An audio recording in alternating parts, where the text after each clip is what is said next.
मुल्क भर में सर्दी की लहर, बालाई इलाके बर्फ से ढक गए। वादी स्वात में बर्फबारी, कालाम में 2 फीट बर्फ पड़ चुकी है। स्कर्दू में बर्फबारी, मौसम मजीद सर्द, दर्जा हरारत -13 तक गिर गया। चित्राल में बर्फबारी ने वादी की खूबसूरती को 4 चांद लगा दिए। दीरबाला में बर्फबारी, बर्फ को हटाकर लवारी टनल को ट्रैफिक के लिए बहाल कर दिया गया। बलूचिस्तान के इलाके चमन, कला अब्दुल्ला, जंगल पीर अली जई, गुलिस्तान में बारिश, टोबा चकजई, कान मेहतरजई में बर्फबारी। कराची में भी ठंड बढ़ गई, कम से कम दर्जा हरारत 10 डिग्री रिकॉर्ड किया गया। पंजाब के मैदानी इलाकों में धुंध से निजाम जिंदगी मुतासर, शदीद धुंध के बायस फ्लाइट ऑपरेशन मुतासर। 5 परवाजें मुतबादिल एयरपोर्ट्स पर उतारी गईं, 3 मनसूख, 41 परवाजों में ताखीर।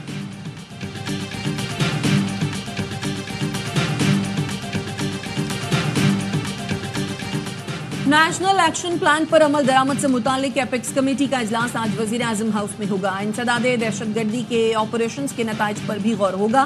पाक अफगान सरहदी उमूर और खवारजियों के खिलाफ ऑपरेशंस का मामला भी जेर बहस आएगा। इंटेलिजेंस और कानून नाफिज करने वाले इदारों के सरबराहान ब्रीफिंग भी देंगे। इजलास में अस्करी क़यादत भी शरीक होगी।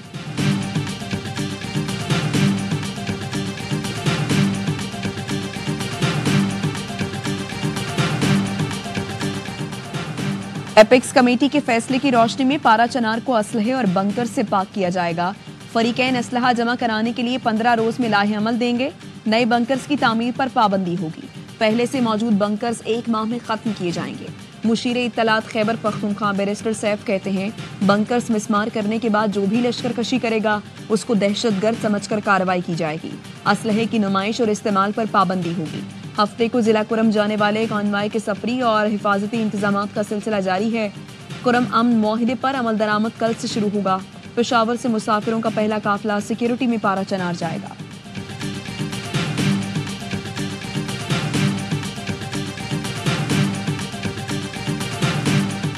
ATC इस्लामाबाद ने डी चौक एहतजाज के 13 मुकदमात में 250 मुल्जिमान की जमानतें मंजूर कर ली। 5-5 हजार के मुचलकों पर रिहा करने का हुक्म। 150 मुल्जिमान की जमानत की दरखास्तें खारिज।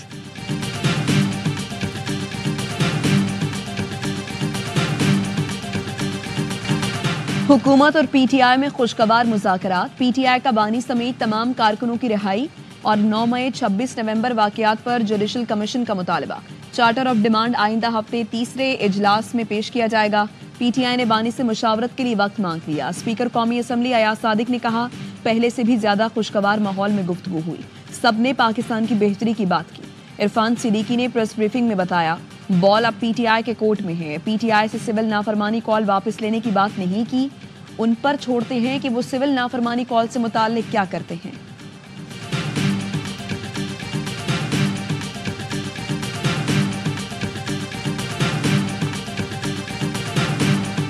नंबर 1 पॉइंट है हमारे असीरान, जिसमें वज़ीर आज़म इमरान खान साहब हैं, उस पर शाह महमूद कुरैशी साहब हैं, उस पर डॉक्टर यास्मीन राशिद साहिबा हैं, जाज चौधरी साहब हैं, मियाँ महमूद रशीद साहब हैं, उमर चीमा साहब हैं, हसन खान न्याजी साहब हैं। लोग हमारे जेलों में, उनकी रिहाई। हमारे 2 कमीशन हैं, 9 मई के और 26 नवंबर के। टीम है गवर्नमेंट की, उनको बताया। मुज़ाकरात में बानी PTI शाह महमूद कुरैशी और दीगर कैदियों की रिहाई हमारा वाज़ेह बयानिया है। दूसरा मुतालबा 9 मई और 26 नवंबर पर जुडिशल कमीशन है। ऑपोजिशन लीडर उमर अयूब कहते हैं, हुकूमती टीम को कहा है बानी से हमारी मुलाकात होनी चाहिए। इस्लामाबाद की सेशन कोर्ट ने डी चौक एहतजाज केस में ऑपोजिशन लीडर उमर अयूब की अबूरी जमानत में 9 जनवरी तक तौसीह कर दी।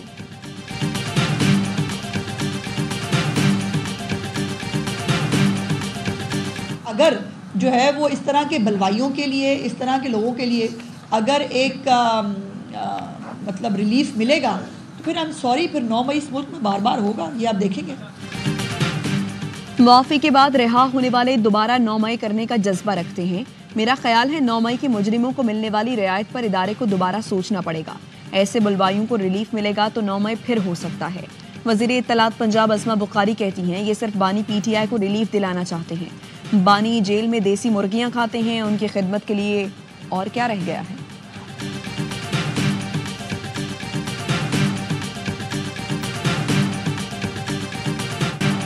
मिलिट्री कोर्ट से रिहा मुजरिमों ने एतराफ़े जुर्म किया। रहम की अपीलें सामने आ गईं। मुलजिम मोहम्मद बिलावल हुसैन ने कहा, 9 मई में मुलव्वस होना बहुत बड़ी गलती थी, माफ़ी की दरखास्त कबूल की जाए। जाहिद खान ने कहा, रियासत के खिलाफ अपने गलत कामों पर शर्मिंदा हूँ। सईद आलम ने भी शर्मिंदगी का इजहार करते हुए रहम की अपील की।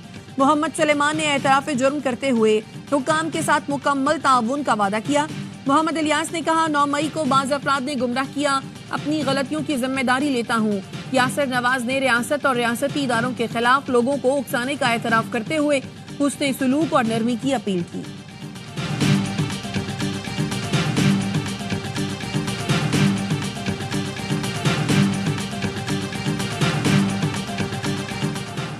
सिंध के सीनियर वजीर शर्जील मेमन ने रेड लाइन बीआरटी में हायल रुकावटें जल्द खत्म करने की हिदायत कर दी। स्टेक होल्डर्स को बिला रोक टोक पेशरफ्त यकीनी बनाने के लिए 5 दिन की डेडलाइन। शर्जील मेमन का कहना था, रेड लाइन बीआरटी मंसूबे में मजीद ताखीर नाकाबिल कबूल है। हमें टाइमलाइन से पहले काम मुकम्मल करना होगा। 24 घंटे काम यकीनी बनाया जाए।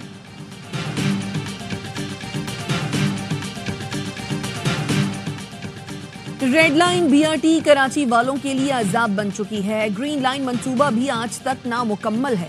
अमीर जमात इस्लामी कराची मुनम जफर कहते हैं, कराची की सड़कें टूट फूट का शिकार हैं, गटर बह रहे हैं।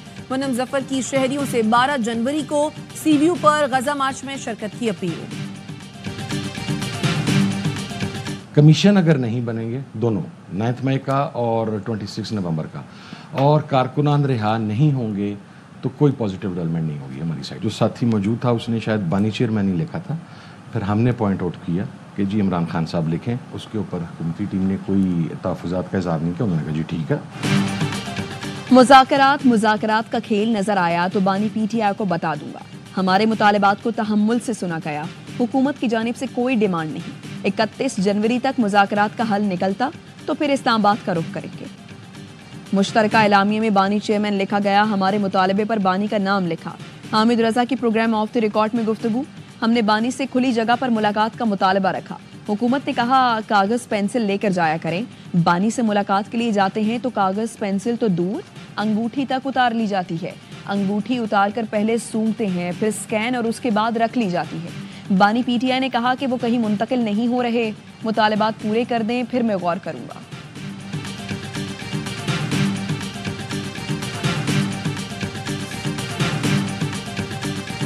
आपको लगता है कि एस्टैब्लिशमेंट की बैकिंग है गवर्नमेंट के पास? उनकी आबादी के साथ ये सारा कुछ हो रहा है। देखिए, जब मुज़ाकरात के लिए कमेटियां बनी हैं तो जाहिर बात है रवैया तो ऐसा है कि मसाइल का हल चाहते हैं। जो भी यहाँ पे फैसले होंगे इमरान खान की मर्जी से होंगे, इमरान खान के अहकामात के मुताबिक होंगे। खान साहब कह रहे हैं बिलवास्ता ऑफर आई है, उनको भिजवाया जाए बनी गाला। खुल के अभी बात इसमें नहीं कर सकता हूँ। मुज़ाकरात को एस्टैब्लिशमेंट की हिमायत हासिल है। जो भी होगा बानी की हिदायत के मुताबिक होगा। वजीर आला केपी अली अमीन गंडापुर का कहना है, मुज़ाकराती कमेटियां बनी हैं तो रवैया ऐसा ही है कि मसाइल हल हों। जो बातचीत होगी वो सबको बताएंगे। क्या बानी पीटीआई बनी गाला में शिफ्ट हो जाएंगे? इस सवाल पर गंडापुर बोले, जो कुछ होगा आपके सामने रखूंगा। खुशगवार माहौल में गुफ्तगू हुई है। अली अमीन गंडापुर साहब ने बड़ी अच्छी तजावीज़ दी, दिल खोल के बातें की है। रवैया तो कमाल था आज, उन्होंने तो बहुत मुस्बत और बड़ी जो है वो रेलेवेंट बातें की हैं। ये तमाम चीजें कभी तो ठीक होनी थी। मुझे लग रहा है कि आज वही वक्त है, सब कुछ ठीक होगा। आज वो बिल्कुल डिफरेंट उनका रवैया भी था और बड़े सॉफ्ट थे और उन्होंने बड़ी पॉजिटिव बातें की। हुकूमती अरकान अली अमीन गंडापुर के नर्म रवैये पर हैरान। अयाज सादिक ने कहा, अली अमीन गंडापुर ने खुलकर और अच्छी बातें की। राना सनाउल्लाह ने बताया कि बहुत मुस्बत बातें हुई। अली अमीन गंडापुर ने कहा कि मामलात बातचीत से हल होने चाहिए। राजा परवेज अशरफ ने भी कहा, अली अमीन गंडापुर बिल्कुल मुख्तलिफ नजर आए, बड़े सॉफ्ट थे, उन्होंने बड़ी मुस्बत बातें की।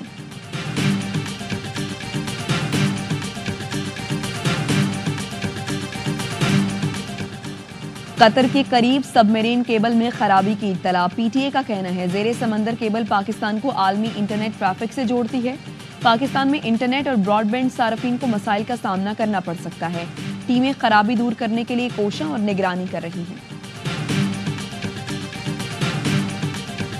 Pakistan will always remain a strong voice for peoples under foreign occupation and oppression for the realization of their right to self-determination. We are convinced that cooperative multilateralism with the UN at its core is the best way of tackling the multifaceted challenges of today.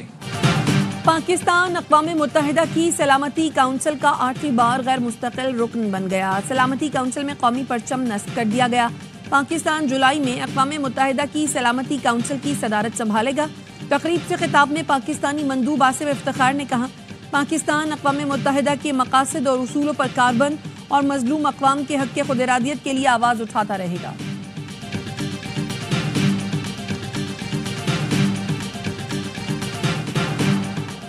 गजा पर Israel की रात भर बमबारी, 24 घंटे में 34 फजाई हमले, 90 फलस्तीनी शहीद, 100 से ज्यादा जख्मी हो गए। शिमाली गजा में 40, जनूबी गजा में 50 फलस्तीनी शहीद हुए। सिहूनी फौज ने सेफ जोन में खैमों पर बम बरसाए, 5 बच्चे जान से गए। नसीरात कैंप पर बमबारी में 5 अफराद लुक़मा अजल बने। इसराइली फोर्सेस ने सहाफ़ी के घर को भी निशाना बनाया। 24 घंटे में 2 सहाफ़ी शहीद हुए। इसराइल ने जंगबंदी की खिलाफ वर्जी करते हुए जनूबी लबनान में भी 3 मकामात पर बमबारी की।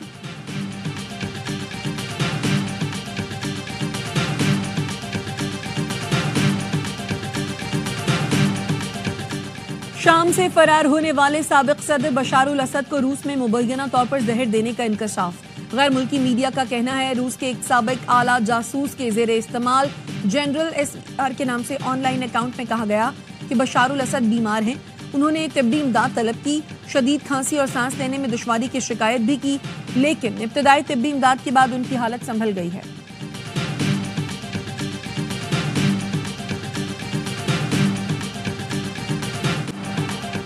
जनूबी कोरिया के आर्मी चीफ समेत गिरफ्तार 2 फौजी अफसरान पर बगावत के इल्जामात के तहत फर्द जुर्म आयद कर दी गई। आर्मी चीफ पर बगावत और ताकत के गलत इस्तेमाल के इल्जामात पर फर्द जुर्म आयद की गई।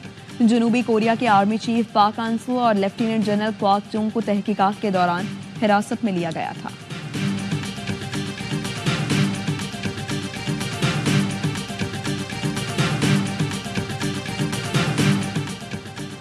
बरतानिया का इंसानी स्मगलरों के खिलाफ सख्त तरीन कार्रवाई का फैसला। बरतानवी सेक्रेटरी दाखिला ने इंसानी स्मगलरों को बरतानिया की सलामती के लिए संगीन खतरा करार दे दिया। कहा, इंसानी स्मगलिंग में मुलव्वस लोगों पर सफर करने, मोबाइल फोन और लैपटॉप के इस्तेमाल पर पाबंदी लगाई जाएगी। माली मामलात तक रसाई रोक दी जाएगी। किसी किस्म की तिजारत या कारोबार नहीं कर सकेंगे।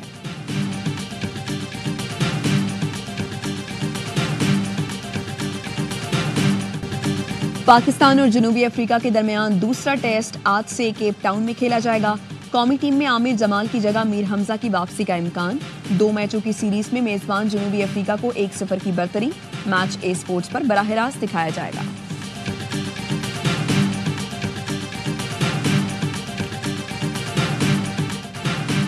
एक खिलाड़ी को आप पूरा साल नहीं खिला सकते, हमें व्हाइट और रेड बॉल की अलग टीमें बनानी पड़ेंगी। हेड कोच आकिब जावेद की PCB पॉडकास्ट में गुफ्तगू। कहा, मुसलसल क्रिकेट खेलने से खिलाड़ियों की दिलचस्पी कम हो जाती है। चैंपियंस ट्रॉफी पाकिस्तान में हो रही है, उम्मीद है टीम दोबारा चैंपियन बनेगी।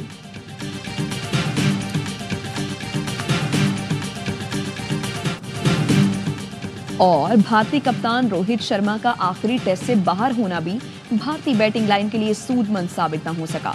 सिडनी टेस्ट में मेहमान टीम सिर्फ 185 रन पर ढेर। रोहित शर्मा की जगह आने वाले शुभमन गिल भी नाकाम, 20 रन बना सके। ऑस्ट्रेलिया को 5 मैचों की सीरीज में 2-1 की बरतरी हासिल।